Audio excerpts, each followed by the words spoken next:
Председателки, почитувана заменички министерки, и овој амандман е исто така дел од ветувањето на локалната самоуправа и владата за локалните избори. Намерно ги поднесов, како што кажав, и минатите денови, за да видите дека ова ќе влада ништо нема реализирано. Јас минатата недела бев ги посетив овие населени места и граѓаните кажаа дека ништо не е направено.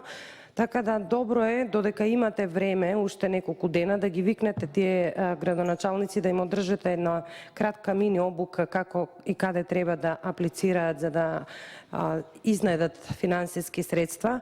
Жалам што ова влада нема сенс за, еве гледам сите амандмани ги одбивате по однос на водовод и канализација. Жалам што ова влада нема сенс, а вели дека во 2020-та ќе има, не знам, нема да постои населено место без водовод и канализација, но еве, почитувани жители на село Мустафино, за жал и во 2020 година нема да бидете во 21 век, нема да има канализациона мрежа, само заради тоа што владата има други приоритети. Благодарам.